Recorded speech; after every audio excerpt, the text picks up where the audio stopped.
family. How are you? I hope everyone is doing well. We're coming back again with another one from Broken to Blessed. So I just got back from vacation. I went out of town for my birthday. And I had a good time. I don't know if y'all can tell I got a tan. Maybe not. Anyway, so I had a great time, and then I just needed to relax a little bit and just get out of town. So today, y'all, we coming back. Let's talk about these jobs and these certifications, y'all. Let's talk about it. My question to you is, when you're going for an interview, the question should be, well, first of all, let me back up. I know that it is extremely hard to figure out, some of y'all, if you want to become a coder, because the job is not guaranteed. And then two, you may go from, do I want to become a coder, to where do I go now? Like, what school am I going to? Will it be self-study? So those are some of the practical things you're starting to think about. And then the next thing is going to be, will I have enough experience to get the job that I want? Will I make the money that I want to make? Or is this just going to be a bust and I'm just going to have a certification? So the first thing I want to tell you is that every day you take a chance on you. Every single day you take a chance on you. And don't ever think that we have it all together where we can just figure things out in life, because life, we just out here lifing. That's what we're doing. We're trying to make the best out of our situation, right? And then even for me, y'all, I started in ER. I started at the hospital working in the ER department, working 3 days on, 2 days off, working 10-hour shifts, not knowing anything about coding, not even knowing anything about coding till about after 13 years of being in the medical field. I didn't have any idea it was something that I wanted to do. So I started out in ER registration. That's where I started. And I just began to go through the chains. Like, I was a medical assistant. I was customer service. I worked as a financial rep. I worked as just in administration. I worked so many jobs in the healthcare field that I wasn't making the money. So it was like, what can I do? And even getting a degree in psychology, which is great, but still I wasn't making the money that I wanted to make. Did I have it all figured out once I got my degree? No. I just realized I wasn't making the money that I wanted to make. And that meant I had a figure in my head. It was over 70K. And that's the figure in my head that I had that I wanted to make. I wasn't happy with 40K. I wasn't happy with 50. Not meaning that it wasn't good enough, but I just didn't want to settle. That's not something that I wanted to do. And today, y'all, I saw something on social media that just broke my heart. It was a girl that came on there, and she said she had spent $16,000 on a medical and coding billing course. And my heart was sad. That's a lot of money not to get a job. That's a lot of money if you didn't do your research.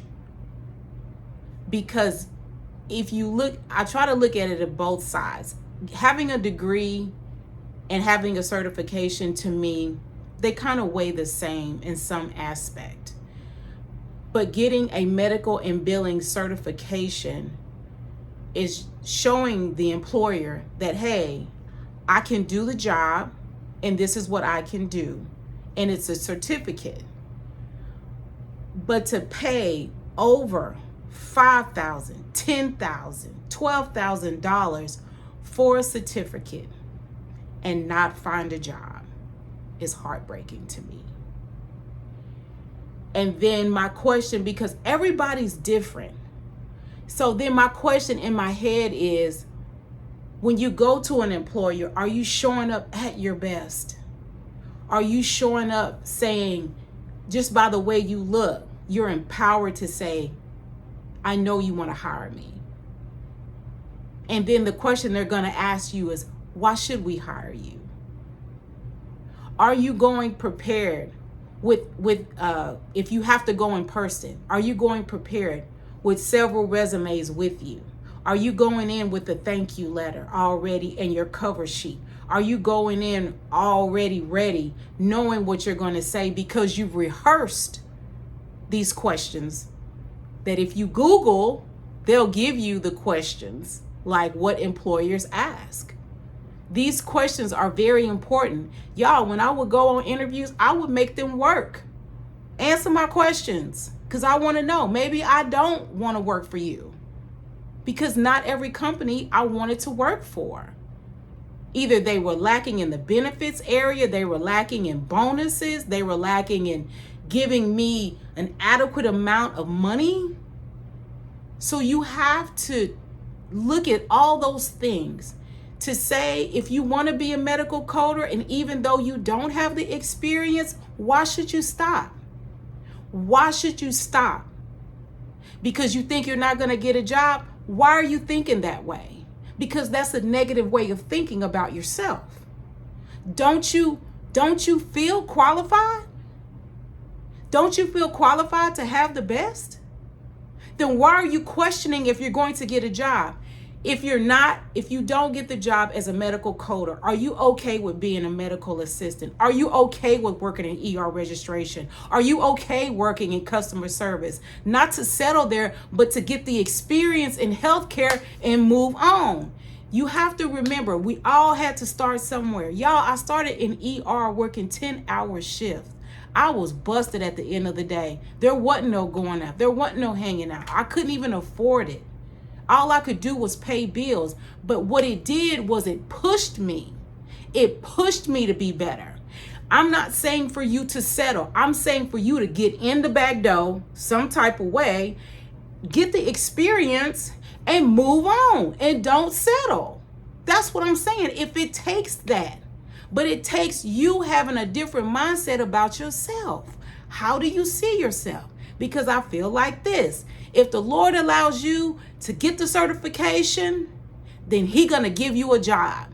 And if you're trying and if you're applying, I just put my resume on LinkedIn. I don't check on it. I didn't say, who's my resume going to? Who's looking at my resume? I just put my resume on LinkedIn and they contacted me.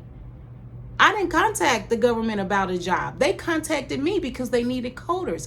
That's what happens when you just try and you leave it in His hands. That's what I'm saying to y'all, is that don't get so skewed on, am I going to get a job? Do what you need to do right now. If you can get a job in healthcare, and you're just going and you're just starting a course, or you're just now studying for the exam, try to get a job now. Try to get a job as customer service. That's the best thing. Customer service, you go over billing. They're going to teach you billing for free because that's what customer service is in the healthcare in the hospital. You can review patient accounts. You can see what that looks like. You can see what diagnosis codes look like. You can see what claim forms look like. A HIC for 1,500. You can see all these things before you even jump into the field. That's experience.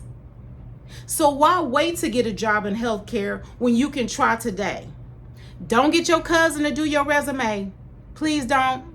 But get your resume professionally done with the cover sheet and with a thank you letter. So when you're done with the employer who interviews you, you ask them, can I have your email address? Which you should already have.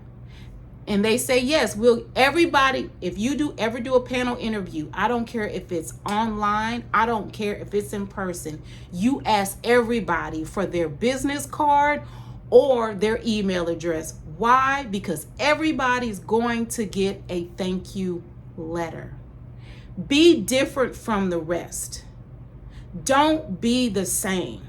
Don't be mediocre. When you show up empowered and with tenacity that I'm going to get this job. And if they don't give me a job, Don't you worry. I'm going to get another job. Somebody going to give me an opportunity. But you got to know that you're worthy. Y'all, I didn't see it for so many years working in the ER, but I was still driving myself. I still knew there had to be something better than what I was doing.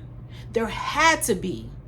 And it took me a long time to get there because of my mindset. It was toxic in the way I saw myself. So I had to get some counseling and get over those things to see myself as adequate, as worthy to have more. I don't have to have less.